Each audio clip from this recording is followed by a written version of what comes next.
A very good morning, good afternoon, good evening to all my dear students. I am CS Shweta, and today, students, we are starting with the very interesting chapter in SBIL Part B Labor Laws, that is Employee State Insurance Corporation Act.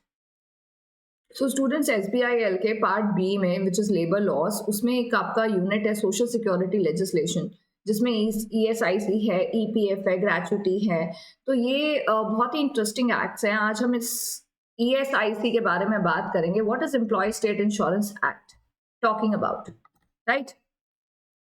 So let's talk about ESIC। What is ESIC? ये act कब आया था, इसका major objective क्या है, labour law से कैसे जुड़ा हुआ है ESIC? We are going to talk about everything. So ESIC Act, as you can see, 1948, provide an integrated needed base for social security scheme. So it's nothing but a scheme. इस scheme में क्या होता है, employer और employ का contribution जाता है एक फंड में जो कि कहलाया जाता है ESIC fund. This fund is managed by ESIC corporation. ठीक है, अभी मैं वर्कर हूं, मैं कहीं काम कर रही हूँ, ठीक है, तो मेरा कुछ परसेंट जा रहा है मेरे वेजेस का टू अ फंड. वही मेरा भी कंट्रीब्यूशन जा रहा है और एम्प्लॉयर का भी कंट्रीब्यूशन जा रहा है. मतलब एम्प्लॉय तो कंट्रीब्यूट कर ही रहा है उस फंड के लिए, एम्प्लॉयर भी कंट्रीब्यूट कर रहे हैं. So it's a very interesting chapter and comes under social security. मतलब सोशल सिक्योरिटी का मतलब होता है कि सोसाइटी में सिक्योरिटी होना, सोशल एक लेवल पे सिक्योरिटी होना. अभी जैसे हमें सिक्योरिटी कैसे मिलती है, हम इंश्योरेंस परचेज करते हैं सो दैट कभी कोई हमें कंटिजेंसी फेस करनी पड़े तो हमारा इंश्योरेंस कंपनी से रीइंबर्समेंट हो जाए, राइट? क्योंकि आप एक सैलरी अर्न कर रहे हो, आप के सेविंग्स भी जरूर होंगे, बट कभी किसी ऐसे कंटिजेंट इवेंट के बारे में हर कोई फोर्सी नहीं कर पाता ना. ठीक है, अभी जरूरत किसी को ना पड़ती, मतलब कोई नहीं चाहता कि हमें इंश्योरेंस की जरूरत पड़े, लेकिन फिर भी एक सिक्योरिटी होती है. एक इंसान को पता है कि मैं एक एनवायरनमेंट में रह रहा हूं, उसमें मेरे साथ अगर कोई भी कुछ भी ऐसा घटित हो जाता है जिसमें मेरे को पैसा लगाने की जरूरत पड़ जाती है, तो आई एम सेटिस्फाइड कि मेरे पास इंश्योरेंस है. ठीक है, बट लेबर के लिए क्या होता है ना, दे आर अर्निंग वेजेस. एक तो उतना वेजेस कि बेचारे अपना जीवन निर्वाह कर ले, वही बहुत बड़ी बात है. उनकी फैमिली होते हैं, उनके डिपेंडेंट्स होते हैं. उस सैलरी में, उन वेजेस में आप एक्सपेक्ट करो कि वो इंश्योरेंस भी ले लें, वो अपनी सेविंग्स भी कर लें, वो बच्चों को भी पढ़ा लें, वो अपनी फैमिली को भी सस्टेन कर लें. तो इट्स वेरी डिफिकल्ट, है ना? सोचना भी कितना डिफिकल्ट हो जाता है कि ओके अभी इतनी महंगाई में इतनी चीजें हो जाए, so very difficult.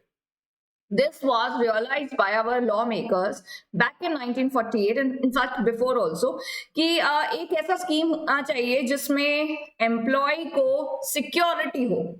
It's a social security legislation. कानून बनाए जाते हैं लोगों के हित के लिए. वैसे ही this is also one of the legislation for labour which comes under social security. Under this act, we are going to talk about ESIC scheme, insurance scheme we are going to talk about. Employees, हमें पता है employees कौन होते हैं. State, मतलब we are taking state here is as a country. Insurance, you know, and corporation act. So insurance के respect में वे employ के को क्या क्या बेनिफिट दिए जाते हैं, क्योंकि एम्प्लॉय अलग से अफोर्ड नहीं कर सकते अपने लिए सोशल सिक्योरिटी या कोई इंश्योरेंस स्कीम. तो गवर्नमेंट ने इस एक्ट के अंडर एक स्कीम निकाली है which is called ESIC scheme. इस स्कीम में क्या होता है ना, इस स्कीम में एम्प्लॉयर प्लस एम्प्लॉय का कॉन्ट्रीब्यूशन जा रहा है. कितना परसेंट है, वेजेस का कितना जाता है, वेजेस की डेफिनेशन क्या है, सारी बातें होंगी, पर आप इतना समझिए कि इनका कंट्रीब्यूशन जा रहा है इस फंड में, स्कीम के तहत जा रहा है फंड में. This fund is managed by corporation. Corporation में कौन कौन होते हैं, उनके क्या पावर्स है, सब बात करेंगे अगेन. लेकिन कॉर्पोरेशन मैनेज करता है इस फंड को. अब इस फंड की जरूरत कब पड़ती है, जब लेबर को जरूरत होगी. आज की डेट में शायद आपने सुना होगा ESIC हॉस्पिटल्स, ESIC डिस्पेंसरीज. ये आप मानेंगे नहीं, बट पिछले डेकेड से, एक्ट तो 1948 में आ गया था, बट पिछले कुछ 10 सालों में या उससे ज्यादा, बट पिछले कुछ पर्टिकुलरली 10 सालों में बहुत ज्यादा प्रगति देखी गई है ESIC हॉस्पिटल्स में. Which is why which is why employees are secured कि हाँ भाई ठीक है, हमारे पास ये ESIC स्कीम के तहत हमें बेनिफिट देगा हॉस्पिटल, जो हम अदरवाइज अफोर्ड नहीं कर सकते, है ना, लेबर के लिए, वर्कर्स के लिए, उन एम्प्लॉइज के लिए जिनका एक पर्टिकुलर प्रिस्क्राइब सैलरी है और वो उससे ज्यादा नहीं स्पेंड कर सकते अपने कंटिजेंसीज को मीट करने के लिए। कंटिजेंसी समझते हैं ना कि कुछ भी जो अचानक अनसर्टेन हो जाता है, कोई बीमारी हो सकती है, कोई एक्सीडेंट हो सकता है, कोई डिसेबलमेंट हो सकती है, ठीक है। So let's start this act, let's come to know कि इस एक्ट में क्या क्या बातें करी गई हैं as a social security benefit. ESIC 1948 provides an integrated need-based social security scheme that would protect the interest of worker in contingencies. अभी ये चीज जो यहाँ लिखी हुई है इसको लर्न करने, ऐसा नहीं है ना कोई रटने की जरूरत है, हमें मतलब समझ में आ गया तो हमें ये पता चल गया कि ये एक्ट प्रोवाइड करता है स्कीम किसके लिए, एम्प्लॉइज के लिए, किस चीज के लिए, कंटिजेंसीज को मीट करने के लिए, सच एज सिकनेस, मैटरनिटी हो गया, डिसेबलमेंट हो गया, death due to employment injury. So ये सारी, this act guarantees good medical care to worker and their family members. Family में कौन आता है, डिपेंडेंट्स में कौन आता है, ये सब बातें हम करेंगे एक एक करके। So if I have to talk about ESIC provides for certain benefits to employees, तो हमें इतना समझ में आया कि ये एक्ट ना एम्प्लॉय के बेनिफिट के लिए सोशल सिक्योरिटी दे रहा है, सो दैट एम्प्लॉय जो है वो अपने कंटिजेंसीज को मीट कर सके। अभी मैं ये रटा नहीं कि कंटिजेंसीज को मीट, आप खुद सोचिए कि कोई भी अनसर्टेन इवेंट होता है जिसके लिए कोई इंसान प्रिपेयर नहीं होता है, अगर उसके पास पैसा है कोई टेंशन नहीं है। अगर देखो क्या है ना, अब दो इंसान है A और B, A का सैलरी बहुत कम है, B अच्छा खासा पैसा कमाता है, तो कोई बीमारी आ जाए, कोई गॉड फॉरबिड कोई एक्सीडेंट हो जाए A या B का किसी का, तो B अच्छे से उसको मैनेज कर लेगा क्योंकि उसके पास पैसा है। A का सैलरी कम है, उसके पास कोई इंश्योरेंस स्कीम नहीं है, सेविंग्स नहीं है, तो how will he meet his contingencies. Contingency होते हैं अनसर्टेन इवेंट्स, कभी भी हो सकते हैं। सो ESIC एक्ट जो है वो क्या बेनिफिट देता है एम्प्लॉइज को, let's have a look. This act extends to whole of India. These benefits are given to employees. What are the benefits? MDD, sickness, maternity, disablement, death due to employment injury. अगर कोई बीमारी हो जाती है, it's not like सर्दी जुकाम वाली बीमारी, बट कोई बीमारी हो जाती है जिसके लिए बेड रेस्ट या एम्प्लॉय को खर्चा ज्यादा हो जाता है, तो उसके लिए बेनिफिट प्रोवाइड करता है ESIC। मैटरनिटी, हालांकि मैटरनिटी के बारे में अब बच्चे ना मैटरनिटी को ले आते हैं मैटरनिटी एक्ट से, बिल्कुल सही बात है, मैटरनिटी एक्ट भी है हमारे कोर्स में ही है। इनफैक्ट मैटरनिटी एक्ट में लीव्स की बात करी गई है, सैलरी की बात करी गई है, ESIC में बेनिफिट दिया जाता है मैटरनिटी, ठीक है। बट हाँ, आप सिकनेस और मैटरनिटी को मिला नहीं सकते।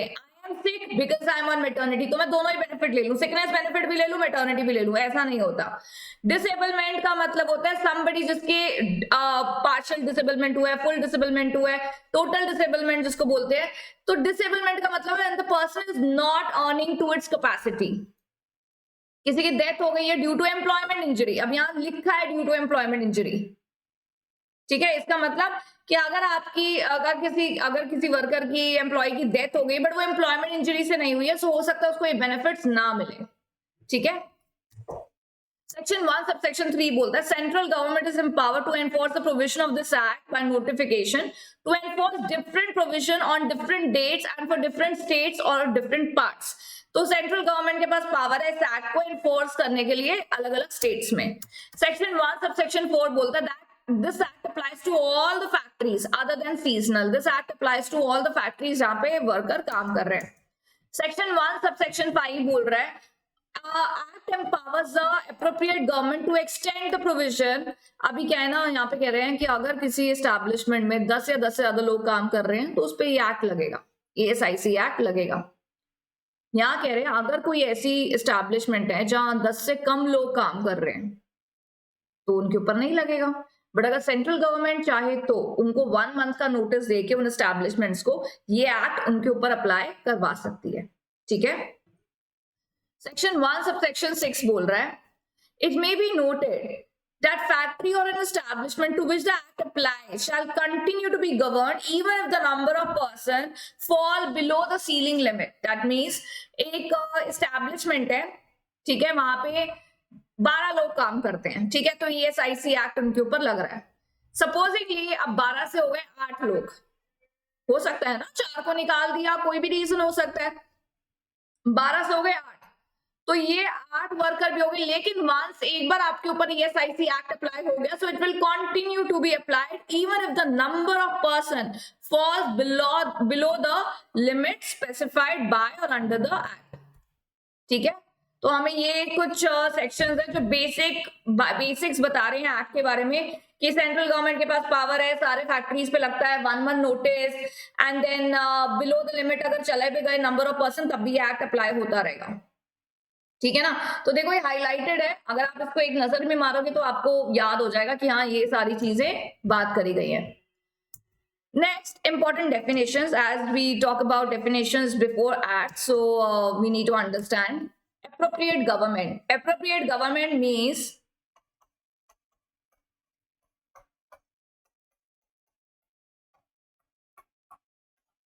mines, railways, port, oil field, factories, plantation, और जो भी एस्टैब्लिशमेंट सेंट्रल गवर्नमेंट के लिए, सेंट्रल गवर्नमेंट के अंडर आती है, उनकी अप्रोप्रिएट गवर्नमेंट होती है सेंट्रल, और बाकी केसेस में स्टेट गवर्नमेंट। कन्फाइनमेंट, अच्छा ये प्लीज ये लिखना नहीं है, दिस इज जस्ट एक्रोनिम जिसकी वजह से आप लर्न कर सकते हो कि mines, railway, port, oil field, factories, plantation, ये सब लगभग सेंट्रल के अंडर आते हैं। Confinement means labor result in the issue of a living child or labor after 26 weeks of pregnancy resulting in the issue of child whether alive or dead, उसको बोलते हैं confinement। अभी हम इसकी डेफिनेशन क्यों कर रहे हैं, that a person who delivers a baby whether living or dead, it's confinement after 26 weeks। हम ये बात क्यों कर रहे हैं, क्योंकि यहाँ पे भी उनको बेनिफिट एक्सटेंड किया जाता है, तो इसलिए हमें डेफिनेशन में पढ़ना है। अगला definition is contribution. So contribution अभी मैंने आपको बताया, it is a sum of money payable to the corporation by employer in respect of an employ and includes amount payable by on behalf of the employ as per the act. So employer और employ दोनों का contribution जाता है in ESIC fund. Next definition, dependent, who all are dependent. ये जानना इसलिए जरूरी है क्योंकि आप बेनिफिट दे रहे हैं ESIC, तो पता होना चाहिए ना कि इंश्योर्ड पर्सन को तो दिया जाएगा। अभी मिस्टर ए है, वो किसी फैक्ट्री में काम करता है, उस फैक्ट्री पे ESIC एक्ट लग रहा है, तो ये जो मिस्टर ए है ये तो इंश्योर्ड पर्सन है ना, इसको तो मिलेगा ही मिलेगा बेनिफिट क्योंकि ये तो इंश्योर्ड पर्सन है। व्हाट अबाउट द डिपेंडेंट्स, क्या इसके फैमिली या जो इस पे डिपेंडेंट है उनको भी मिलेगा? उसके लिए यस, उनको भी मिलेगा। हमें डिपेंडेंट्स की डेफिनेशन करनी है। Dependent on the section 260 of the act as amended in Amendment Act 2010 means the following relatives of a deceased insured person। अभी ये पर्सन मैंने क्या बोला, ये इंश्योर्ड पर्सन है, जिंदा है, तो इसको बेनिफिट मिला। जब इसकी डेथ हो जाएगी तो जो बेनिफिट मिलेगा डिपेंडेंट्स को, उसमें कौन कौन आते हैं? विडो, अगर इसकी कोई स्पाउस है जो विडो हो चुकी है, अगर है स्पाउस, सपोज इसकी शादी नहीं हुई, तो विडो कैसे होंगे? तो फिर तो नहीं मिलेगा। So if there is a widow, if he was married and he had a spouse, so now she become a widow, तो उनको मिलेगा। लेजिटिमेट या अडॉप्टेड सन जो है, जिसके एज अभी 25 ईयर्स नहीं हुई है, वो भी डिपेंडेंट में आता है। अनमैरिड लेजिटिमेट डॉटर भी डिपेंडेंट में आती है। और एक विडोड मदर, अगर फादर नहीं है मिस्टर ए के और विडोड मदर है, तो वो भी डिपेंडेंट की डेफिनेशन में आती है। Basics, wholly depend on the earnings of insured person at the time of death, a legitimate adopted son or daughter who has attained the age of 25 is also covered under dependents. If wholly or part dependent on earnings of the insured person at the time of death, एक तो है wholly dependent, तो ये dependent बिल्कुल माने जाएंगे, बेटा बेटी जो अभी तक 25 साल के नहीं हुए। पूरे तरीके से डिपेंडेंट नहीं हो, आधे तरीके से भी डिपेंडेंट हो, तब भी ये सारे लोग डिपेंडेंट की डेफिनेशन में आएंगे। अब parent other than widowed mother, मतलब अगर फादर है, मदर की डेथ हो गई और फादर बिल्कुल डिपेंडेंट है अपने बेटे मिस्टर ए के, जो फादर है, मदर की डेथ हो गई है लेकिन फादर है उनके और बिल्कुल डिपेंडेंट है ए की सैलरी पे, और ए की डेथ हो जाती है, तो जो उनके फादर है वो बिल्कुल डिपेंडेंट की डेफिनेशन में आएंगे। देखो विडोड मदर तो ऊपर ही कवर हो गई थी ना, तो अब parent other than widowed mother तो कौन हुए? Father. Minor, illegitimate son, unmarried illegitimate daughter, or a daughter legitimate or adopted or illegitimate if married and minor, or a widowed and a minor। तो यहाँ पे illegitimate बेटा और बेटी की बात करी जा रही है, कह रहे हैं अगर माइनर है, illegitimate है भी, तब भी वो डिपेंडेंट की डेफिनेशन में आएंगे, चाहे वो बेटा हो, बेटी हो, मैरिड है, माइनर है, तो वो डिपेंडेंट की डेफिनेशन में आएंगे। माइनर ब्रदर और अनमैरिड सिस्टर, माइनर ब्रदर समझते हैं 18 साल से कम का ब्रदर है, और सिस्टर भी है जो अनमैरिड है या विडो सिस्टर है और माइनर है, तो वो डिपेंडेंट की डेफिनेशन में आएगी। विडो डॉटर इन लॉ, मतलब अगर मिस्टर ए का कोई बेटा है, उसकी शादी हो गई थी और उसकी वो बेटे की पहले डेथ हो जाती है और उसकी कोई विडो उसकी कोई वाइफ है जो विडो हो गई है, तो विडो डॉटर इन लॉ भी डिपेंडेंट की डेफिनेशन में आएगी। कोई प्री डिसीज सन का कोई माइनर चाइल्ड है वो भी आएगा। प्री डिसीज डॉटर का मतलब मिस्टर ए की कोई बेटी थी जिसकी पहले डेथ हो गई है और उसके छोटे छोटे बच्चे हैं और उनको बच्चों को संभालने वाला और कोई नहीं है, तो वो भी डिपेंडेंट की डेफिनेशन में आएगा। ये तो इसके नाना लगे ना, फिर जो मतलब मिस्टर ए जो नाना थे उनकी भी डेथ हो गई है, तो ये जो बच्चे हैं उनकी बेटी के बच्चे थे और बेटी की डेथ हो गई है और कोई पेरेंट भी नहीं है उनको बच्चों को देखने के लिए, तो इनके जो ग्रैंड चिल्ड्रन है वो भी यहाँ पे डिपेंडेंट की डेफिनेशन में आएंगे। Minor child of a pre deceased daughter where no parent of child is alive. Paternal grand parent, mister a k जो मम्मी पापा थे उनकी डेथ हो गई है लेकिन दादा दादी अभी भी जिंदा है, हो सकता है, तो दादा दादी भी डिपेंडेंट की डेफिनेशन में आ जाएंगे, right. So these are the all the relative who are coming in the definition of dependent. Employment injury क्या होता है? Employee caused by accident or occupational disease arising in the course of employment, out of employment injury मतलब employment करते हुए, मतलब office timing में employment के काम से आप कहीं बाहर गए हैं, बेशक टाइम खत्म हो गया पर आप कहीं बाहर गए हैं, सो ये that will be considered as employment injury। ESIC corporation Indore versus Babulal का एक केस था 1982 का। MP हाई कोर्ट ने बोला injury arose out of employment where a workman attending a duty in spite of threats by person giving call for strike and was assaulted by them while returning after duty was over. A worker was injured while knocking the belt or moving pulley. Though the injury cause was his negligence, yet such injury amounts to employment injury. अभी क्या हुआ था ना, एक workman था, उसको ना बाकी सारे वर्कमैन बोल रहे थे कि तू काम पे नहीं जाएगा। ये जो एक वर्कमैन थे ना, ये इसको बोल रहे थे तू काम पे नहीं जाएगा। ये कहता मैं तो जाऊंगा, ये कहते नहीं जाएगा, स्ट्राइक करेंगे हम। तो उसने बोला नहीं मैं तो जाऊंगा, I am not interested in strike और disturbing and I am a peaceful person और व्हाटएवर। इसने बोला मैं नहीं जाऊंगा, स्ट्राइक पे नहीं जाऊंगा, ठीक है, और मैं काम पे जाऊंगा। तो ये क्या होगा बताओ, इतने सारे लोग जब इसको बोल रहे हैं, तो ये अब जब काम से वापस आ रहा था तो ये उसको पीटा गया, असॉल्ट किया गया। तो जो भी इंजरी हुई, वैसे जो ऑर्गेनाइज एस्टैब्लिशमेंट है वो बोल रही है कि एम्प्लॉयमेंट इंजरी नहीं है क्योंकि ये वर्किंग आवर्स के बाद है, पर MP हाई कोर्ट ने बोला पर हुई तो एम्प्लॉयमेंट की वजह से ना इंजरी, वो काम पे आ रहा था, असॉल्ट करा गया और तभी उसको इंजरी हुई है, तो that will be a employment injury.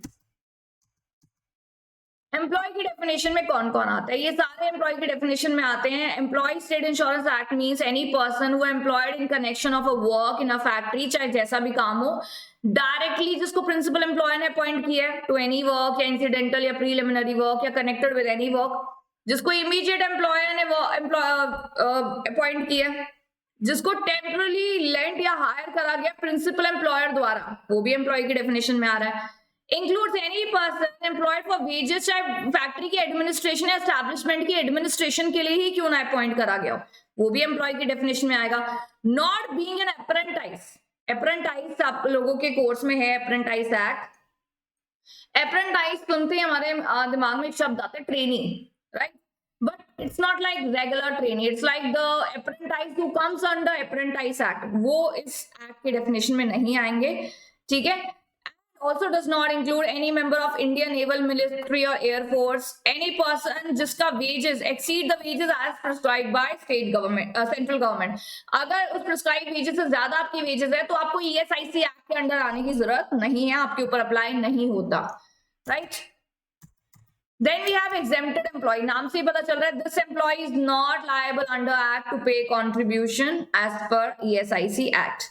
Principal employer कौन है? The main employer who gives employment. क्या होता है ना, एम्प्लॉयर ना अपनी बात से निकल जाता है, कहता है कि नहीं मैंने तो अपॉइंट नहीं किया था इसको, मैं तो कंट्रीब्यूशन ही दूंगा। एम्प्लॉय कहेगा क्यों नहीं दोगे, आपने तो मुझे अपॉइंट करा है। तो एम्प्लॉयर कहता है नहीं मैं तो प्रिंसिपल एम्प्लॉयर नहीं हूं, मैंने अपॉइंट नहीं करा, मैं तो यहाँ पे सिर्फ मैनेजमेंट करता हूँ। तो भाई प्रिंसिपल एम्प्लॉयर की डेफिनेशन में कौन आ रहा है? हु इज लायबल टू पे द कंट्रीब्यूशन? यहाँ बात करी जाएगी। इन अ फैक्ट्री, जो फैक्ट्री का ओनर है, चलो ओनर नहीं है, ऑक्यूपायर जो है, ऑल्सो अगर ऑक्यूपायर भी नहीं है, जो मैनेज कर रहा है, जो ऑक्यूपायर का लीगल रिप्रेजेंटेटिव है, डिसीज पर्सन है, मतलब डिसीज पर्सन तो एम्प्लॉय नहीं करेगा, डिसीज पर्सन का जो रिप्रेजेंटेटिव है या जो इंसान भी मैनेज कर रहा है, वहां डिसीजन ले रहा है, वो एम्प्लॉयर माना जाएगा। जो एस्टैब्लिशमेंट सेंट्रल या किसी भी गवर्नमेंट के कंट्रोल में आती है, तो गवर्नमेंट जिस अथॉरिटी को अपॉइंट करेगी एम्प्लॉयमेंट प्रोवाइड करने के लिए, that authority will be called as a principal employer. अगर कोई अथॉरिटी अपॉइंट नहीं करी गई तो head of the department will be the principal employer. Establishment, आपको देखना है कौन है प्रिंसिपल एम्प्लॉयर, जो वहां का मैनेजमेंट और सुपरविजन कर रहा है, कंट्रोल कर रहा है, that will be the principal employer, right. उसके बाद फैमिली की डेफिनेशन में कौन कौन आता है, ईएसआईसी कहता है कि फैमिली में following relatives are the family of insured person. पहला देख रहे हो कौन है, स्पाउस। मतलब अगर ऐसा नहीं बोल रहे इंश्योर्ड पर्सन के मम्मी पापा फिर वाइफ, नहीं, सबसे पहले spouse. See the importance of spouse in the life of any person, है ना।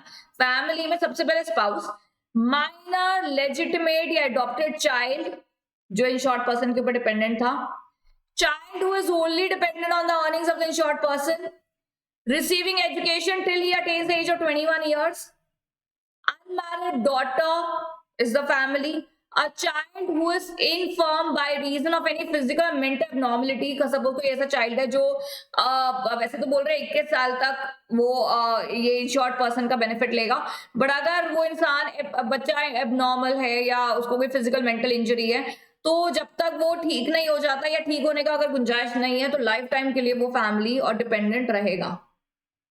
डिपेंडेंट पेरेंट्स, अब आगे इंश्योर्ड पर्सन के पेरेंट्स बाद में आए, whose income does not exceed the income as prescribed by central government। अगर सेंट्रल गवर्नमेंट कहती है कि आपकी इतनी इनकम होनी चाहिए तब भी तो आप डिपेंडेंट नहीं कहलाए जाओगे, लेकिन अगर आपकी उतनी प्रिस्क्राइब इनकम नहीं है, उससे भी कम है, आपकी कोई सोर्स नहीं आता, कोई इनकम का सोर्स नहीं है, you are fully dependent, then you will be considered the part of family.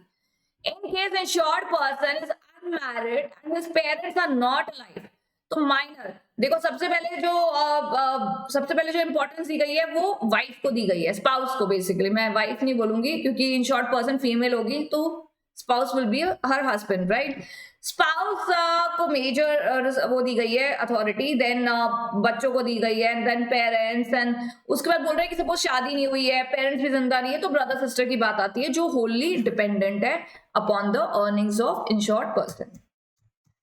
Factory की डेफिनेशन में कौन आता है, factory means any premises including the present जहां 10 से ज्यादा लोग काम कर रहे हैं on any day preceding 12 months और any part of manufacturing process but does not include mines और रेलवे। तो हमने फैक्ट्री की डेफिनेशन पहले भी पढ़ी हुई है। इमीडिएट एम्प्लॉयर कौन है, इमीडिएट एम्प्लॉयर नाम से पता चल रहा है, देखो प्रिंसिपल एम्प्लॉयर की ड्यूटी होती है कि वो कॉन्ट्रीब्यूशन पे करे। अभी भी हमारा सिर्फ डेफिनेशन चल रही है, ऐप तक अभी तक हम बाहर ही नहीं ऊपर। तो प्रिंसिपल एम्प्लॉयर का मेजर ड्यूटी होता है कि वो कंट्रीब्यूशन पे करे एम्प्लॉय का। So who is immediate employer in relation to employees employed by or through him who has undertaking the execution on the premise of factory or establishment or under supervision of principal employer or his agent। तो principal employer is not present, उसने किसी को higher करा और authority pass on करी, that person will be called as an immediate employer। Maybe he is supervising whole part of the work or ordinarily part of the work of a factory establishment of the principal employer, or is preliminary to the work carried on, or is incidental to the purpose of the factory। It includes the person by whom the service of employee who has entered the contract with them are temporarily lent or hired to principal employer, and also it includes a contractor। मतलब देखिए, आप अगर इस चीज में चालाकी करें कि मैं प्रिंसिपल एम्प्लॉयर हूं, मैं यहाँ पे मौजूद ही नहीं हूं, अभी क्या कंट्रीब्यूशन देने से बचने के लिए कोई इंसान निकल गया, इंडिया से बाहर चला गया, ठीक है, इमीडिएट एम्प्लॉयर, और किसी को हायर कर दिया कि भाई तू ही सुपरविजन कर, तू ही कंट्रोल कर, डिसीजन मेकिंग ले, जो होगा मेरे से फोन पे बात कर लियो, पर मैं यहाँ फिजिकली प्रेजेंट नहीं रहूंगा, ठीक है ना। मैं फिजिकली प्रेजेंट नहीं रहूंगा तो मुझे कंट्रीब्यूशन नहीं देना पड़ेगा, कंट्रीब्यूशन नहीं देना पड़ेगा तो हमारा काफी कॉस्ट बच जाएगा। आप कहोगे मैम क्या वर्कर की कंट्रीब्यूशन देना कितना बड़ा कॉस्ट हो सकता है? जहाँ पे इतने सारे वर्कर काम कर रहे हैं, उनका कंट्रीब्यूशन देना कॉस्ट तो है ना एम्प्लॉयर के ऊपर। पर कोई एम्प्लॉयर सोचे मैं भाग जाता हूँ कि मुझे कंट्रीब्यूशन देना ना पड़े। बट लॉ कह रहा है कि भाई देखो, इमीडिएट एम्प्लॉयर को अगर तुम यहाँ हायर करके गए हो, ठीक है, अपने बिहाफ पे या अपने एजेंट के अंडर, या वो इंसान जो देख रेख कर रहा है एस्टेब्लिशमेंट की, सुपरविजन कर रहा है, कंट्रोल कर रहा है, डिसीजन मेकिंग कर रहा है, तो क्या है वो एम्प्लॉय, इमीडिएट एम्प्लॉयर की कैपेसिटी, उसको नाम दे रहे हैं इमीडिएट एम्प्लॉयर। प्रिंसिपल एम्प्लॉयर नहीं है, लेकिन कर तो तुम्हारे ही काम रहा है ना, तो इमीडिएट एम्प्लॉयर है। It includes the contractor also. Insurable employment होती है वो एम्प्लॉयमेंट जिसके ऊपर ये एक्ट लग रहा है। इंश्योर्ड पर्सन वो होता है जो इस एक्ट के अंडर आया है। Permanent partial disablement, it means the disablement of a permanent nature has reduced the earning capacity of employee in every employment which he has capable of undertaking at the time of accident. Permanent partial disablement, ऐसा कोई जिसके supposedly हमें अभी अभी आप बोलो कि ma'am किसी का हाथ टूट गया परमानेंटली, तो परमानेंट पार्शियल में आएगा। किसी की टांग टूट गई है तो क्या वो परमानेंट पार्शियल में आएगा? परमानेंट पार्शियल को देखने के लिए हमें पार्ट 2 ऑफ सेकंड शेड्यूल को रेफर करना है। उसमें सारी डिसेबलमेंट्स दी गई हैं जो परमानेंट पार्शियल डिसेबलमेंट में आती हैं। डिसेबलमेंट का सबसे बड़ा सबूत यह है कि इंसान की अर्निंग कैपेसिटी रिड्यूस हो गई है। मतलब जो इंसान अपनी फुल पोटेंशियल और कैपेसिटी से काम कर सकता था और सपोजिंगली एक एक्स अमाउंट कमा सकता था, लेकिन अब वो इसलिए नहीं कमा पा रहा क्योंकि वो डिसेबल हो गया। सो आपकी जो डिसेबलमेंट है, एक किसी भी पर्सन की डिसेबलमेंट जो है वो उसकी अर्निंग कैपेसिटी को रिड्यूस कर देती है। सो परमानेंट पार्शियल मतलब your body is working but some part is permanently disabled.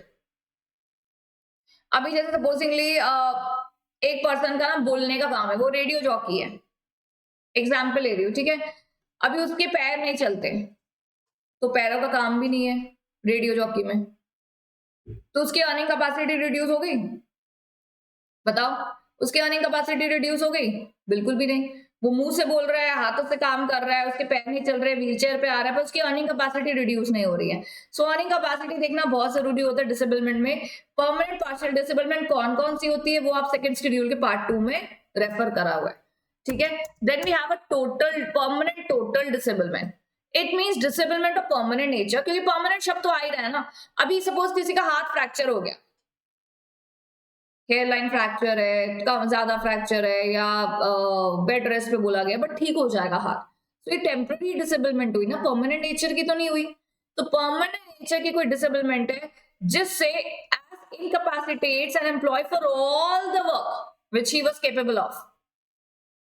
अब बोलो मैम ये रेडियो जॉकी वाला काम ही अच्छा है, अगर हाथ पांव नहीं भी चल रहे रेडियो जॉकी बन जाओ। हर कोई थोड़ी ना केपेबल है इस काम के लिए। एक इंसान जिस काम के लिए केपेबल था ड्यू टू एक्सीडेंट, जिस जैसे वो उसकी कैपेबिलिटी जो है वो बिल्कुल टोटली खत्म हो चुकी है, उसको परमानेंट टोटल डिसेबलमेंट बोलेंगे।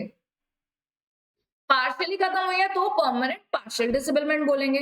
Provided permanent total disablement shall be deemed to be the result of every injury specified in part 1 of the second schedule. तो पार्ट 1 में हमारा दिया हुआ है टोटल डिसेबलमेंट, पार्ट 2 में हमारा दिया हुआ है पार्शियल डिसेबलमेंट, ठीक है। चलिए, सीजनल फैक्ट्री कौन से होते हैं? सीजनल फैक्ट्री कौन से होते हैं, जैसे कि आपको यहाँ पे नाम बताए हुए हैं फैक्ट्रीज के नाम, कॉटन ग्राइंडिंग, गिनिंग, कॉटन और jute processing, decortication of ground nuts, coffee, indigo, lac, rubber, tea, ये सब सीजनल फैक्ट्रीज होते हैं क्योंकि ये बहुत ज्यादा नेचुरल रिसोर्सेज पे निर्भर होते हैं। तो नेचुरल रिसोर्सेज, अगर टी लीव्स आई इस महीने में रही हैं तो फैक्ट्री उसी महीने में काम कर पाएगी ना, उसके आसपास तो चाह के भी काम नहीं कर पाएगी। तो जो फैक्ट्रीज बहुत ज्यादा नेचुरल ग्रोन चीजों पे निर्भर करती है, they are usually seasonal factories, right, and that don't work more than 7 months a year। मतलब अगर 7 महीने से ज्यादा काम कर रहे हो तो आप नॉर्मल फैक्ट्री हो, लेकिन अगर 7 महीने से ज्यादा काम नहीं कर रहे हो और ऐसे काम कर रहे हो जो नेचुरल ग्रोन चीज पे डिपेंडेंट है, ठीक है, so that's a seasonal factory. In any process like blending, packing, repacking में या किसी मैन्युफैक्चरिंग प्रोसेस में, so that will be a seasonal factory. Sickness means ऐसी जहां पे मेडिकल ट्रीटमेंट की अटेंशन की जरूरत है, मतलब सर्दी जुकाम आ जाए तो उसको आप वैसे बोलोगे I am feeling sick, but that's not sickness you know which required medical attention. Temporary disablement student, as I told you, temporary मतलब जो एक समय के लिए है, कुछ समय के लिए है, उसके बाद ठीक हो जाएगी, that's temporary. Wages means all remuneration paid in cash to an employee under contract, express or implied, and were fulfilled, includes any payment जो employee को दी जाती है wages, चाहे sick leave है, लीव विद वेजेस है, जो उसको कैश दिया जाता है एम्प्लॉय को, that comes under wages. Wages पढ़ना क्यों जरूरी है हमें डेफिनेशन, क्योंकि भैया इसी के परसेंटेज से तो कंट्रीब्यूशन डिसाइड होगा ना. अभी एम्प्लॉयर कितना कंट्रीब्यूशन देगा, एम्प्लॉय कितना कंट्रीब्यूशन देगा, that is the percent of wages only ना. ठीक है. So but does not include any contribution as PF pension, वो सब वेजेस में नहीं आता है. कोई भी अलाउंस कंसेशन दिया वो वेजेस में नहीं आता. सपोज अभी 10 एम्प्लॉय है मेरे अंडर, 2 ऐसे हैं जो दिल्ली से बाहर गए हैं किसी काम के लिए, तो मैं उन्हीं को एक्स्ट्रा पैसे दूंगी ना, बाकी को थोड़ी ना दूंगी. तो वो जो मैं उनको एक एक्सपेंस दे रही हूँ extra, so that will not be a part of wages. Gratuity ये सब वेजेस का पार्ट नहीं है. Next very important, now very important part starts, that is our ESIC Act. Registration of factories and establishment under this act. तो क्या factories और establishment को इस एक्ट के अंडर रजिस्टर करना चाहिए? एम्प्लॉयज तो बड़े खुश होंगे, एम्प्लॉयज तो कहेंगे हाँ करो. अब आप बोलोगे मैम एम्प्लॉयज का तो कंट्रीब्यूशन कट रहा है, बिल्कुल कट रहा है, but at the same time उनको जो बेनिफिट मिल रहा है वो कितना बड़ा है सोचो. अभी अगर उनके पास इलाज के पैसे नहीं है, कोई एक्सीडेंट हो गया उसके पैसे नहीं है, कोई बड़े बड़े सर्जरी हो जाती है फ्री ऑफ कॉस्ट, आप मानेंगे नहीं, आज की डेट में ESIC is working like wonders for labours, right. So factories and establishments का रजिस्टर कराना under this act is very important. Section 2A lays down that every factory और establishment जिसके ऊपर ये एक्ट लग रहा है उसको अपने आप को ESIC के साथ रजिस्टर कराना अनिवार्य है. Very important. अगर आप नहीं करते then definitely you will be penalized under section 84, 85, 87 of this act. You will be penalized. So it's very important that you get yourself registered. ESIC, it is a scheme. Section 38 of the act makes compulsory that subject to the provision of this act, all the employees in factories और establishment जिनके ऊपर ये act लग रहा है उन employees का registration होना चाहिए, उनको as a insured person card मिलना चाहिए, सो दैट वो ESIC द्वारा हॉस्पिटल, डिस्पेंसरीज या कोई भी मेडिकल बेनिफिट ले सकते हैं. ठीक है. सच इंश्योर्ड पर्सन शैल पे contribution towards fund through their employers who will also पे देयर कंट्रीब्यूशन. ये तो हमें पता ही, अभी हमने बात करी है, दोनों का ही कंट्रीब्यूशन जाता है. Such insured person will get the benefits. कौन से benefit? SMDD, sickness, maternity, disablement and death due to employment injury. उसके बाद अगर कोई मतभेद हो जाता है, कोई डिस्प्यूट हो जाता है, then you have ESIC code also, right. जैसे एम्प्लॉयर कंट्रीब्यूशन नहीं काट रहा, एम्प्लॉयर के एस्टैब्लिशमेंट के ऊपर ये एक्ट लग रहा है पर एम्प्लॉयर रजिस्ट्रेशन नहीं करा रहा, कुछ भी हो सकता है, तो उसके लिए आप ESIC कोड जा सकते हैं. एडमिनिस्ट्रेशन ऑफ स्कीम, मतलब अगर ये एक्ट जो बनाया गया इसके एडमिनिस्ट्रेशन में ना 3 बहुत ही इंपॉर्टेंट पिलर है. आई वुड से 3 तो बहुत इंपॉर्टेंट है, 4 है लेकिन वैसे. पहला है आपका कॉर्पोरेशन, ESIC कॉर्पोरेशन. ये कॉर्पोरेशन, अभी जो फंड है इसमें इतना पैसा है, मतलब हर एम्प्लॉयर, जैसे एक छोटी सी फैक्ट्री है उसमें एम्प्लॉयर अपना कंट्रीब्यूशन, एम्प्लॉय का कंट्रीब्यूशन सबमिट कर रहा है कॉर्पोरेशन के पास. ऐसे ही सोचो एक स्टेट में कितने फैक्ट्रीज हैं, कितने एस्टैब्लिशमेंट है जिनके ऊपर ये एक्ट लग रहा है, प्लस कितनी सारी स्टेट्स हैं, तो कितना ही सारा फंड इकट्ठा हो गया गवर्नमेंट के पास, कॉर्पोरेशन के पास. So this fund is managed and administered by ESIC corporation. ESIC के 2 हाथ हैं, हमारे 2 हाथ हैं, ESIC के 2 हाथ हैं. पहला है स्टैंडिंग कमेटी, दूसरा है मेडिकल बेनिफिट काउंसिल. दोनों के बारे में पढ़ेंगे हम, लेकिन स्टैंडिंग कमेटी का मेन काम है एग्जीक्यूशन को लेके. वैसे मैं आपको एक बात बताऊं, standing committee, medical benefit council, इनके कॉन्स्टिट्यूशन सेक्शन 10, सेक्शन 28, सेक्शन 14, ये अलग अलग जो बताए गए हैं अथॉरिटीज, इनके जो कॉन्स्टिट्यूशन है, कॉन्स्टिट्यूशन मतलब कितने लोग होंगे, कितने मेंबर होंगे, आप एक बार ESIC की वेबसाइट पे जाके देखिए. आप ईएसआईसी की वेबसाइट पे जाके देखेंगे, आपको पता चलेगा कि yes these are the current member of corporation, these are the current member of standing committee, current member of medical benefit council. अभी तो बहुत अच्छी बात है कि स्टैंडिंग कमेटी और मेडिकल बेनिफिट काउंसिल ज्यादा डिटेल में नहीं है तुम्हारे कोर्स में। डिटेल मतलब कितने मेंबर हैं, उनका टर्म ऑफ ऑफिस कैसे है, उनको निकाला कैसे जाता है, उनको रखा कैसे जाता है, उनके पावर्स क्या है, उनके राइट्स क्या है, उनकी ड्यूटीज क्या है, मतलब कितने टॉपिक्स हो जाते हैं ना। अगर हम मेडिकल बेनिफिट काउंसिल की भी ये सारी बातें करेंगे, स्टैंडिंग कमेटी की भी, बट आपके इनफैक्ट जो मेरे पास ईएसआईसी का जो पीपीटी है समाउ इसमें मैंने कुछ चीजें कम करी हैं क्योंकि आपके कोर्स में वो चीजें नहीं है।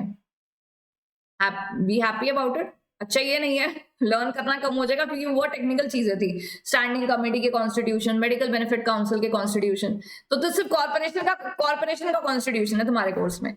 सो एडमिनिस्ट्रेशन के लिए दो हाथ चाहिए कॉर्पोरेशन के, एक है स्टैंडिंग कमेटी, एक medical benefit council. Standing committee नाम से पता चलता है कि ऐसी कमेटी जो एग्जीक्यूशन का काम देखती है, और medical benefit council is a council that is going to help in extending to understand and advise the corporation about medical grounds. Why medical grounds? Why we don't have any other council but medical benefit council? Why? Because अभी आप जब benefit सुन रहे थे ESIC के अंदर तो वो था SMDD, sickness come under medical ना, maternity come under medical, disablement। अभी हमें नहीं पता, हम तो कंपनी सेक्रेटरी थे, हमें नहीं पता कि ये इंसान सिक है या क्या है या डिसेबल्ड है या क्या है, लेकिन but medical benefit council is going to advise in a better way disablement. So ये all these benefits can be exercised or could be advised to the corporation by any person who is a medical practitioner। तो medical benefit council में सारे ज्यादा ऐसे member हैं जो medical council या medical background से एक वेलवर्स रखते हैं। फिर हमारा आता है रीजनल लोकल बोर्ड्स। हर स्टेट लेवल पे रीजनल लोकल बोर्ड्स हैं जो ईएसआईसी के लिए काम करते हैं। Let's talk about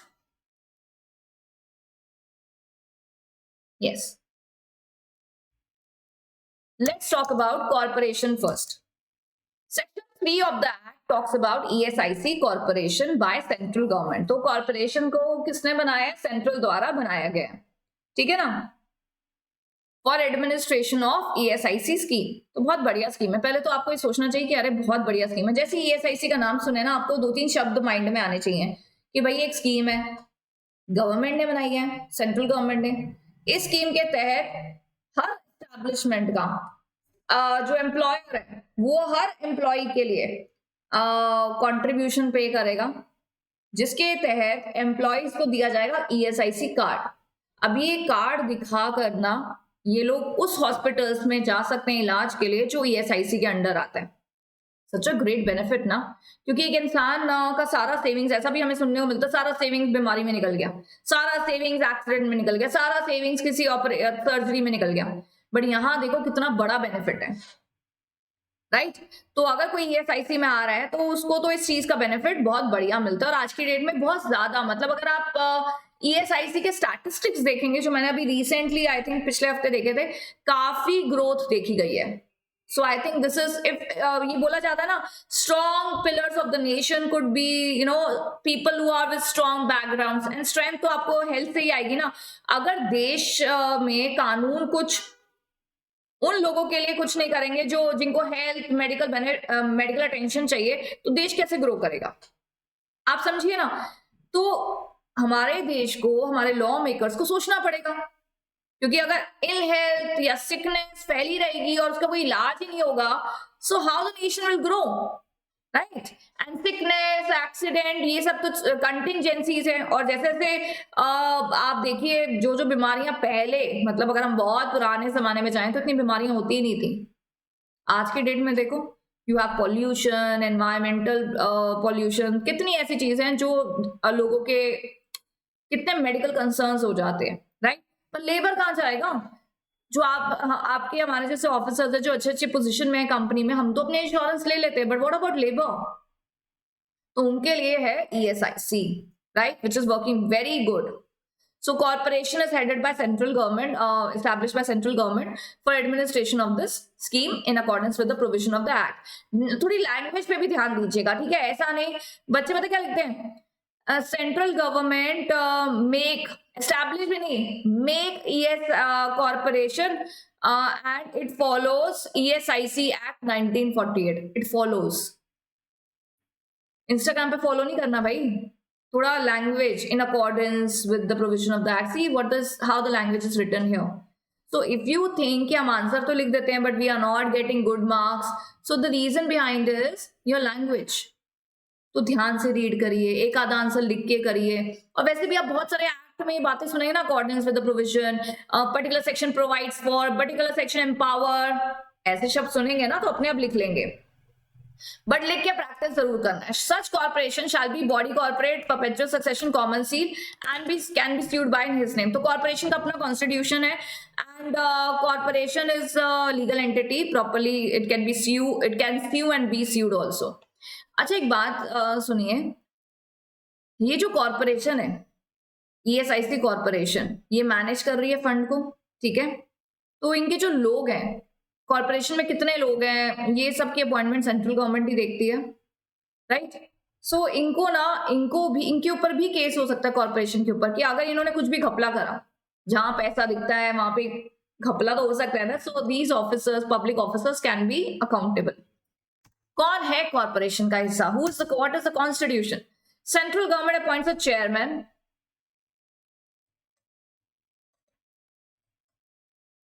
vice chairman, ठीक है. ESIC की वेबसाइट पे जाके देखेंगे, आपको पता चलेगा चेयरमैन कौन है, वाइस चेयरमैन कौन है. Members representing interest of employers and employees, कुछ ऐसे मेंबर्स हैं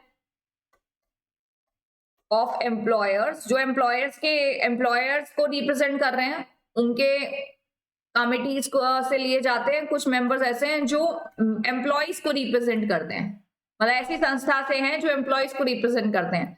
स्टेट गवर्नमेंट्स के भी मेंबर्स हैं अलग अलग, और मेडिकल प्रोफेशनल्स भी हैं. क्योंकि कॉर्पोरेशन सेंट्रल का है, तो कॉर्पोरेशन कोई भी पॉलिसी बना रहा है या कुछ भी कर रहा है तो उसको अलग अलग स्टेट के नॉर्म्स जानना जरूरी है. अब हमारे पूरे देश में एक जैसा कल्चर तो है नहीं, हमारे पूरे देश में नॉर्थ इंडिया का कल्चर अलग, साउथ इंडिया का कल्चर अलग, ईस्ट वेस्ट, मतलब आप देखेंगे तो we have lot of diversities in our country.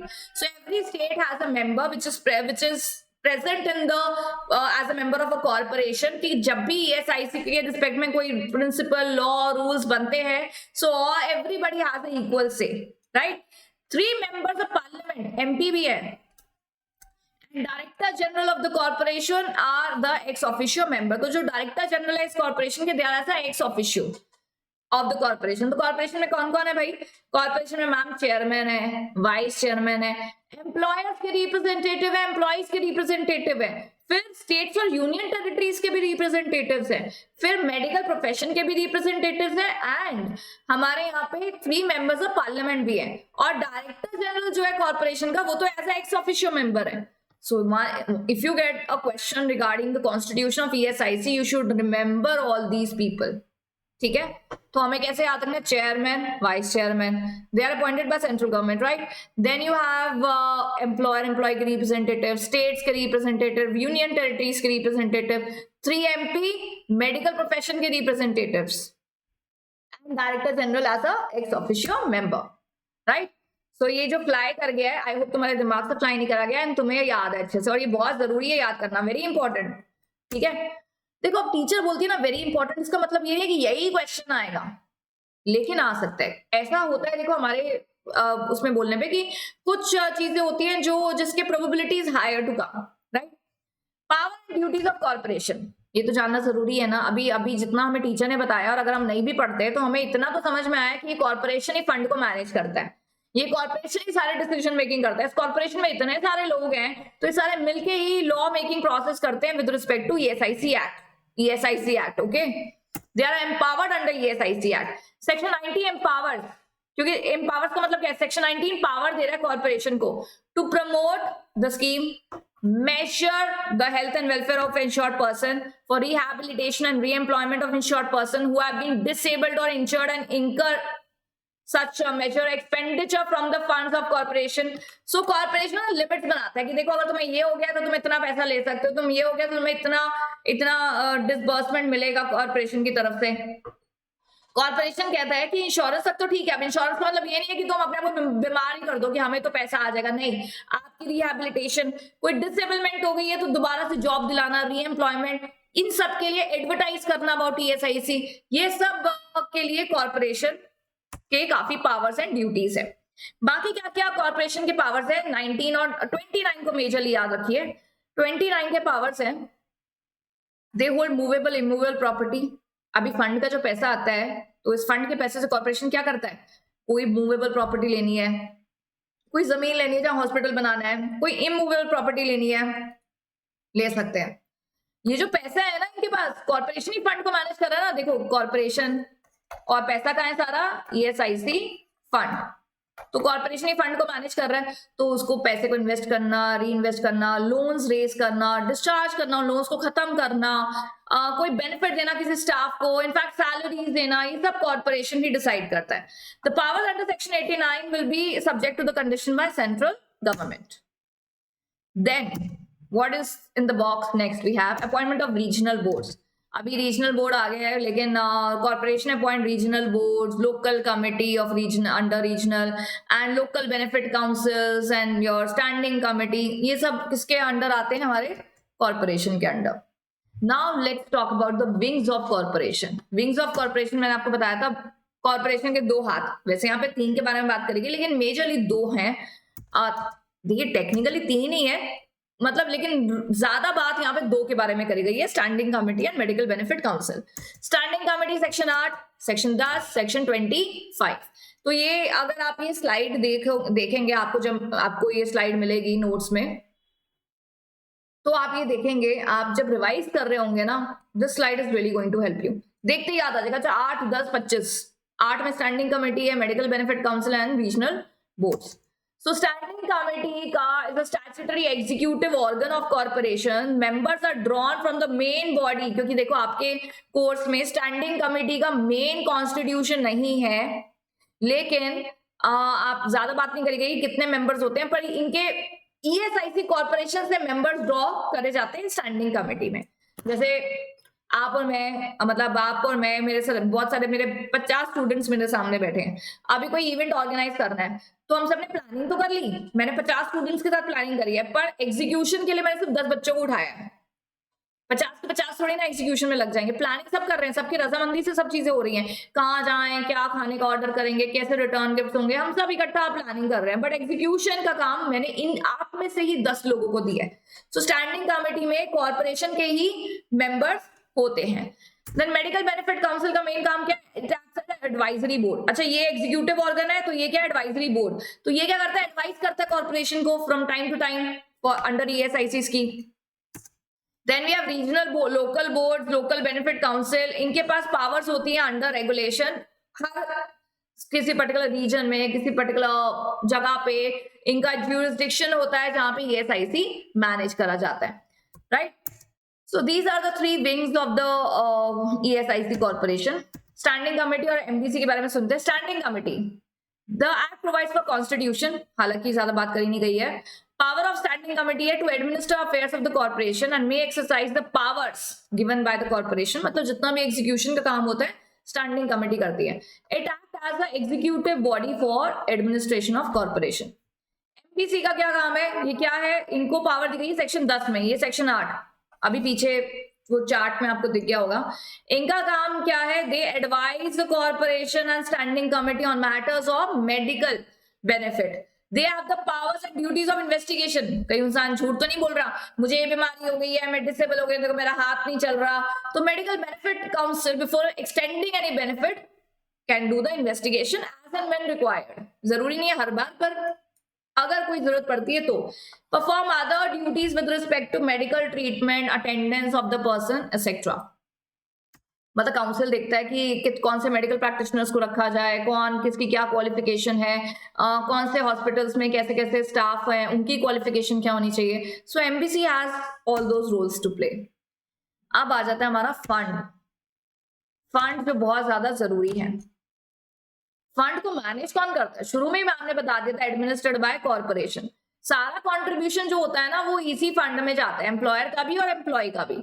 जितने अगर अगर जो मेजर सोर्स होता है ना ईएसआईसी फंड का, वो कंट्रीब्यूशन ही है, एम्प्लॉयर एम्प्लॉय का कंट्रीब्यूशन एक एस्टैब्लिशमेंट में, ठीक है। प्लस कोई डोनेशन आ जाती है, कोई गिफ्ट आ जाता है सेंट्रल गवर्नमेंट की तरफ से for the upliftment of any work towards employees, तो वो भी इस फंड का हिस्सा बन जाता है, ठीक है ना। अब मेन बात आती है फंड का पैसा मैनेज कौन करता है। अभी तो बताया कॉर्पोरेशन मैनेज करती है। कॉर्पोरेशन के दो मेजर हाथ है, standing committee, medical benefit council, plus regional local boards, local councils भी हैं।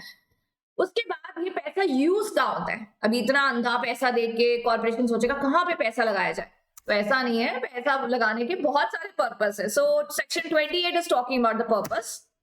पहला, जिस काम के लिए पैसा आया, बेनिफिट देना, मेडिकल ट्रीटमेंट देना, किसको, इंश्योर्ड पर्सन को, whether medical benefit extended to their families also। ऐसी थोड़ी ना फैमिली की डेफिनेशन पढ़ी थी हमने। provision of these benefit to their families in accordance and defraying the charges and cost। ये भी एक शब्द लिख लेना। क्या होता है ना, कभी किसी कारणवश अगर आपको ईएसआईसी हॉस्पिटल में सुविधा नहीं मिली और आप किसी प्राइवेट में चले गए, तो प्राइवेट का खर्चा भी ईएसआईसी तुमको देगा, क्योंकि उस हॉस्पिटल में आपको वो सर्विस नहीं मिल पाई थी। Payment of fees allowance to members of the corporation, जैसे स्टैंडिंग कमेटी के जो मेंबर हैं, मेडिकल बेनिफिट के काउंसिल के जो मेंबर हैं, उन बेचारों को भी तो फीस चाहिए ना। अभी फ्री में थोड़ी ना काम कर रहे हैं तुम्हारे लिए, तो उनको भी फंड से ही पैसा जाता है। कोई सैलरी देनी है, ज्वाइनिंग अलाउंस, ट्रैवलिंग अलाउंस, कोई ग्रेचुटी, कोई कॉम्पनसेशन, पेंशन, सब। अब एम्प्लॉय बोलेगा अच्छा मेरा कंट्रीब्यूशन जा रहा है, इससे उनको सैलरी जा रही है। भाई सैलरी जा रही है तो तुम्हें तो सर्विस मिल रही है, तुम्हें तो बेनिफिट मिल रहा है, राइट। सो जितने एक्सपेंडिचर होते हैं with respect to offices, setting up, salaries, fees, allowances, travelling, gratuity, pension, सब इससे जा रहा है। अरे भाई हॉस्पिटल मेंटेन करना, रॉ मटेरियल खरीदना, हॉस्पिटल्स के मशीनरीज परचेज करना, डिस्पोज करना, सब इस पैसे से जाता है, ठीक है। बट एक तरह से आप मेंबर बन गए हो, आप इंश्योर्ड पर्सन बन गए हो इस एक्ट के अंडर, तो तुम्हें मेडिकल की टेंशन लेने की जरूरत नहीं है। ये fund is going to help you out, right. Payment of contribution to any state government, local authority, individual for medical treatment. अभी कोई सेंट्रल द्वारा ये मैनेज करेगा, किसी स्टेट में कोई पैसा देना है तो यहां से जाएगा।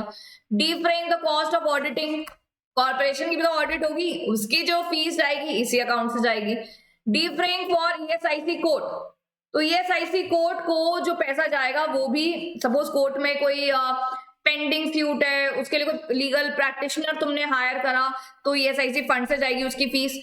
अगर कॉर्पोरेशन में कोई भी कॉन्ट्रैक्ट करा है, ईएसआईसी कॉर्पोरेशन ने कोई भी कॉन्ट्रैक्ट करा है, उसका कोई खर्चा है, फंड में से जाएगा। अभी ईएसआईसी कोर्ट में कोई केस गया, उसका कोर्ट ने कोई ऑर्डर पास करा, उसका कोई कॉम्पनसेशन देना है, इसी फंड में से जाएगा। देखो किसी भी डिक्री, ऑर्डर, अवार्ड जो ट्राइब्यूनल ने लिया अगेंस्ट कॉर्पोरेशन, तो कॉर्पोरेशन कहां से पैसा देगी, फंड में से। कोई भी कॉस्ट को डिफ्रे करना विद रिस्पेक्ट टू कोई सिविल क्रिमिनल प्रोसीडिंग कुछ हुई है आपके अगेंस्ट और आपको उसके लिए कॉम्पनसेट करना है, फंड में से। कोई भी ऐसा खर्चा within the limit with respect to health, advertise करना, एडवर्टाइजमेंट देना, रिहैबिलिटेशन करना, रीएम्प्लॉयमेंट देना, उसको एडवर्टाइज करना, कोई वेबसाइट बनी है उसकी मेंटेनेंस करना, इसी फंड में से। और भी बहुत सारे पर्पस है as authorised by central government. So अगर आपको एग्जाम में क्वेश्चन आता है कि ईएसआईसी का फंड का पैसा कहां कहां यूज होता है, सेक्शन 28 याद होना चाहिए। सारे पॉइंट्स याद करेंगे नहीं, हम कुछ पॉइंट्स याद रखेंगे। आप खुद अपना दिमाग लगा के सोचो कि भाई फंड का पैसा कहां जाएगा, किस काम के लिए ये एक्ट बना है, तो वही मेजर पर्पसेस होंगे।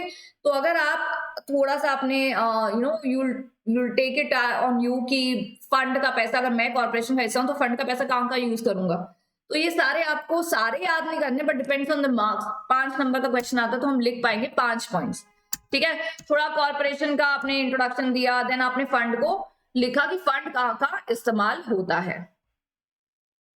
जस्ट अ सेकेंड,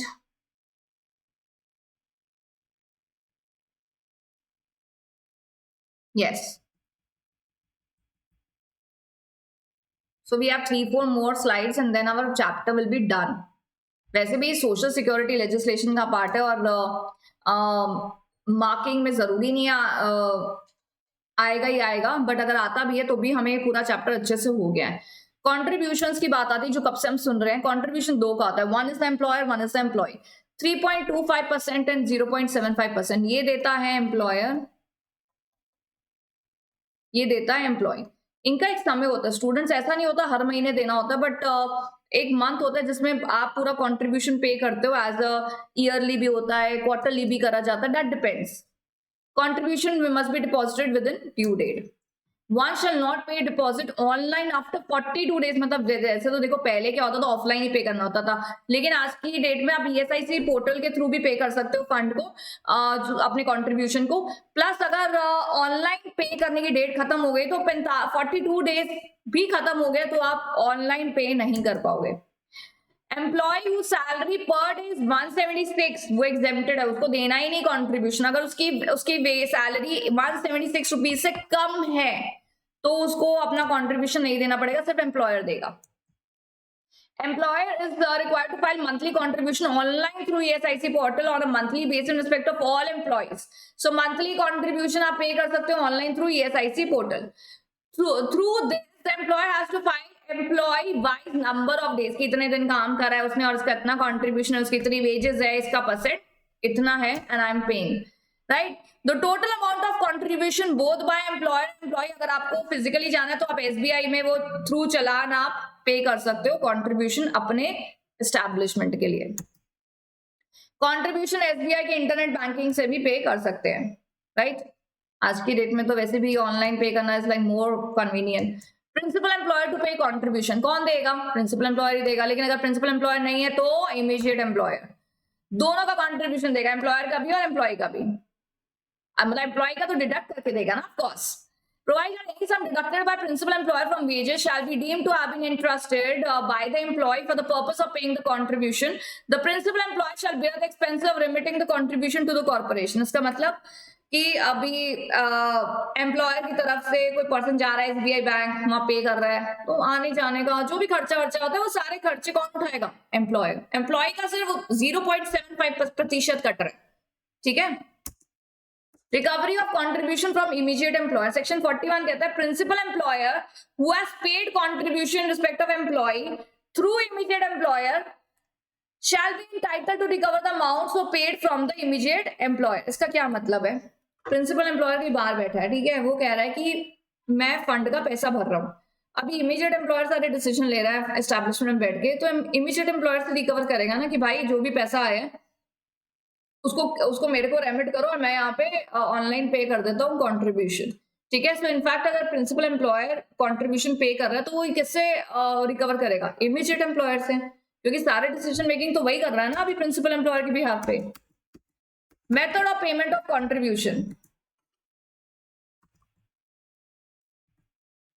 सेक्शन 43 कह रहा है corporation make regulations for payment and collection of contribution. किस टाइम पे कंट्रीब्यूशन पे करा जाएगा, कैसे पे करा जाएगा, date of evidence of contribution, entry shall be there in books of accounts. कल को इसकी सेफ कस्टडी में होना चाहिए, कल को कोई ऑफिसर आता है अगर इंस्पेक्शन करने के लिए तो आपके पास सारे डॉक्यूमेंट्स होने चाहिए कि हमने कंट्रीब्यूशन पे कर दिया है, कैसे पे करा उसका एविडेंशियल प्रूफ होना चाहिए। रिकवरी ऑफ कंट्रीब्यूशन 45B कह रहा है contribution payable may be recovered as a land revenue. जैसे कोई एम्प्लॉयर है कंट्रीब्यूशन पे ही नहीं कर रहा है तो जो ऑथराइज्ड रिकवरी ऑफिसर है अंडर दिस एक्ट, जिसको अथॉरिटी दी जाएगी कि एम्प्लॉयर से रिकवर करो उसका कंट्रीब्यूशन, तो 45C एक ऑथराइज्ड ऑफिसर को अपॉइंट करा जाएगा, उनको रिकवरी ऑफिसर बोला जाएगा, जो किसी भी तरीकों से एम्प्लॉयर से रिकवरी कर सकते हैं। पहला, उनकी किसी मूवेबल इमूवेबल प्रॉपर्टी को बिकवा देंगे, चलो भैया तुमने कंट्रीब्यूशन नहीं पे करा, बेचो। अभी तुम क्या कर रहे हो, तुम पेनल्टी पे तो करना चाहते हो, पे कर रहे हो कि हमारे एस्टैब्लिशमेंट पे एक्ट लग रहा है पर हम पे नहीं करेंगे, तो रिकवरी ऑफिसर आ जाएगा, अरेस्ट कर सकता है एम्प्लॉयर को, प्लस कोई approving the receiver for the management of movable immovable property. या तो ऑफिसर बोलेगा मैं यहाँ बैठा हूं भैया जब तक तुम रिकवरी पूरा कंट्रीब्यूशन पे नहीं कर देते हो। Attachment shall first be effected against the property of the factory, plus attachment or sale is insufficient for recovering the whole amount, the recovery officer may take proceeding against the property of the employer। Recovery officer कह रहा है मैं आऊंगा पहले तो तुम्हारी property बेचूंगा, ज्यादा चिक करोगे अरेस्ट भी कर सकता हूँ, तीसरी चीज तुम्हारी प्रॉपर्टी मैं मैनेज करने लग जाऊंगा, चौथी बात अगर तुम्हारी प्रॉपर्टी फैक्ट्री की इतनी नहीं है कि कंट्रीब्यूशन से भी कम है तो तुम्हारी प्रॉपर्टी जो एम्प्लॉयर को बिलोंग करती है उस पर भी नजर जा सकती है रिकवरी ऑफिसर की। सो रिकवरी ऑफिसर से पंगा नहीं लेना, राइट। सेक्शन 46 कहता है इंश्योर्ड पर्सन देयर डिपेंडेंट उनको ये सारे बेनिफिट मिलेंगे। वैसे तो हमने ये बेनिफिट सुने थे शुरू में, SFDD उसी के रिस्पेक्ट में है। पीरियोडिकल पेमेंट्स, अगर इंश्योर्ड पर्सन कोई सिकनेस है, उसका बिल आ रहा है, एक्सरे कराने जाना है, CTC कराने जा रहा है, ऐसे बड़े सारे वो टेस्ट नहीं होते हैं, ब्लड टेस्ट हो रहे हैं, तो पीरियोडिकल पेमेंट होगी इंश्योर्ड पर्सन को। पीरियोडिकल पेमेंट होगी इंश्योर्ड वुमेन को in case of miscarriage, confinement या प्रेगनेंसी, प्रीमेच्योर चाइल्ड, तो वहां पे भी उनको कुछ बेनिफिट मिलेगा। Periodical payment to insured person suffering from disablement, तो ये एस्ट हो गया सिकनेस, ये हो गया मैटर्निटी, ये डिसेबलमेंट, ये डेथ। तो अगर आप किसी की पर्सन की डेथ हो जाती है इंश्योर्ड पर्सन की, तो उसको उसके जो डिपेंडेंट्स हैं उनको पैसा मिलेगा। मेडिकल ट्रीटमेंट मिलती है इंश्योर्ड पर्सन को। Payment to the eldest surviving member of the family of an insured person who has died towards expenditure of the funeral. अभी जो इंश्योर्ड पर्सन है उसकी डेथ हो गई है, तो हेड ऑफ द फैमिली को पैसा मिलेगा, उसके फ्यूनरल के एक्सपेंसेस भी दिए जाएंगे under ESIC। The amount shall not exceed, जो गवर्नमेंट फिक्स करेगी, ऐसा नहीं कि अनलिमिटेड अमाउंट बस दिए ही जा रहे हैं, नहीं, एक अमाउंट होता है कि हमें इतना तक बेनिफिट मिलेगा, ठीक है ना। The claim shall be made within 3 months from the date of death or as extended by corporation. जैसे जो इंश्योर्ड पर्सन है वो सिक है या कोई भी ऐसा रीजन है, उसने तो क्लेम कर लिया, लेकिन उसकी डेथ हो गई है, तो फैमिली, डिपेंडेंट्स, इनको 3 महीने का समय दिया जाता है कि आप ESIC के पास फॉर्म भर के क्लेम कर लीजिए पैसा, क्योंकि वो जो पर्सन था जिसकी डेथ हुई है वो इंश्योर्ड पर्सन था अंडर ESIC। आगे adjudication and claims. Adjudication and claims में कहां उड़ गया एडजुडिकेशन। सेक्शन 74 कह रहा है state government shell constitute ESIC court for local disputes, right. तो अगर डिस्प्यूट किस चीज के लिए राइज होगा, कोई पर्सन एम्प्लॉई है विद इन द मीनिंग और उसको लायबल करना है एम्प्लॉइज कॉन्ट्रीब्यूशन के लिए, पर वो दे नहीं रहा या उसका पैसा काटा नहीं जा रहा, डिस्प्यूट। कितनी वेजेस का कॉन्ट्रीब्यूशन दिया जा रहा है वो सही नहीं है, डिस्प्यूट। प्रिंसिपल एम्प्लॉयर कॉन्ट्रीब्यूशन पे ही नहीं कर रहा, डिस्प्यूट। द पर्सन, कौन है प्रिंसिपल एम्प्लॉयर, उसी को लेके क्वेश्चन मार्क है, डिस्प्यूट। मिस्टर ए कह रहा है मैं प्रिंसिपल एम्प्लॉयर ऊपर, वो यहाँ है ही नहीं, बी यहाँ पे कर नहीं रहा कॉन्ट्रीब्यूशन, डिस्प्यूट। बेनिफिट जो एक समय पे देना चाहिए, जितना अमाउंट देना चाहिए वो उतना नहीं दिया गया, डिस्प्यूट। कोई भी डायरेक्शन है कॉर्पोरेशन की बिल्कुल भी उसको फॉलो नहीं करा जा रहा, dispute. Any other dispute could be between employer and corporation, employer और कॉर्पोरेशन के बीच में डिस्प्यूट हो सकता है, एम्प्लॉयर और प्रिंसिपल एम्प्लॉयर और इमीडिएट एम्प्लॉयर के बीच में भी डिस्प्यूट हो सकता है, पर्सन कॉर्पोरेशन के बीच में भी डिस्प्यूट हो सकता है, किसी भी पर्सन, एम्प्लॉय और एम्प्लॉयर के बीच में भी डिस्प्यूट हो सकता है। देखो 3 पार्टीज है ना यहाँ पे, एम्प्लॉय, एम्प्लॉयर, कॉर्पोरेशन, इन दोनों का डिस्प्यूट हो सकता है, इन दोनों का डिस्प्यूट हो सकता है, इन दोनों का डिस्प्यूट हो सकता है। एम्प्लॉयर जो है प्रिंसिपल एम्प्लॉयर और इमीडिएट एम्प्लॉयर, इनके बीच में डिस्प्यूट हो सकता है, तो हो गए 4 अपने आप, राइट। उसके बाद फॉलोइंग क्लेम्स, ESIC कोड कह रहा है कि भैया हम तो ये सारी चीजें डिस्कस कर सकते हैं। पहला, क्लेम फॉर कंट्रीब्यूशन, रिकवरी करा देंगे हम एम्प्लॉयर से, हमारा भी रिकवरी ऑफिसर भी था, वो भी करा देगा। Claim by principal employer to recover contribution from immediate employer, immediate employer पैसा ही नहीं दे रहा, प्रिंसिपल एम्प्लॉयर कह रहा है मैं कहां से पे करूं, ESIC कोड इसका भी करवाएगा काम। प्रिंसिपल एम्प्लॉयर के अगेंस्ट कोई क्लेम है, ESIC कोड सुलझाएगा। Claim for recovery of value और बेनिफिट, मतलब एम्प्लॉय कह रहा है मेरे को बोला तो इतना बेनिफिट था लेकिन दिया नहीं गया, मैं सिकनेस के मारे मर गया, मेरा इतना पैसा लग गया, उसको रीइंबर्स भी नहीं कर रहा कॉर्पोरेशन, चले जाएंगे court. Recovery of any benefit जो एक्ट में लिखा गया है। ESIC कोर्ट भी अगर आपकी बात नहीं सुनता और अगर कोई क्वेश्चन ऑफ लॉ है तो आप हाई कोर्ट भी जा सकते हो 60 दिन के अंदर अंदर, लेकिन हाई कोर्ट उन्हीं केसेस को लेता है जिसमें कोई क्वेश्चन ऑफ लॉ है। अदरवाइज हाई कोर्ट कहेगा भैया ESIC ने जो बोला है कोर्ट ने वो बिल्कुल सही है। Jurisdiction of civil court. No civil court has jurisdiction to decide or deal with any question with respect to ESIC. ESIC court is there, medical board is there, and it is decided by medical appeal tribunal. It is appealed to the tribunal or ESIC court. No other civil court has a power to intervene. Right? High court में भी आप तब जाएंगे 60 दिनों के अंदर अंदर जब कोई क्वेश्चन ऑफ लॉ है, जब आपको लगे कि हाँ भैया लॉ में कोई ऐसी बात लिखी है लेकिन वो फॉलो नहीं करी गई है, then you can approach to high court, right. So this is how our whole chapter is done, ESIC in one go. अब आप बोलोगे मैम हमने तो जल्दी जल्दी कर लिया, बहुत जल्दी कर लिया। खैर आपका चैप्टर है ही इतना छोटा, छोटा सा आपका चैप्टर है कि कुछ चीजों पे ज्यादा फोकस करना और जल्दी कर लेना, that is even better, right. हम जितनी कुछ चीजें जो हमें पता है कि हाँ ये इसी लेवल की आएंगी, तो उसको जल्दी खत्म करना ज्यादा बेटर है, right. So here your ESIC is done. अभी मैं एक ही गो में सारे सोशल सिक्योरिटी लेजिस्लेशन आपके खत्म कर दूंगी। नेक्स्ट क्लास में हम EPF और फिर ग्रेच्युटी के बारे में बात करेंगे, एंड देन पहले अपने सोशल सिक्योरिटी लेजिस्लेशन बिल्कुल खत्म करेंगे। SBIL में I will complete with the part B, then we'll jump to part A, right? So I'll see you in the next class. Till then, please revise and write down those topics which are important. And at the same time, any doubt, you can see the description box. It is full of information where you can reach back to me, right? See you in the next class, students. Thank you so much.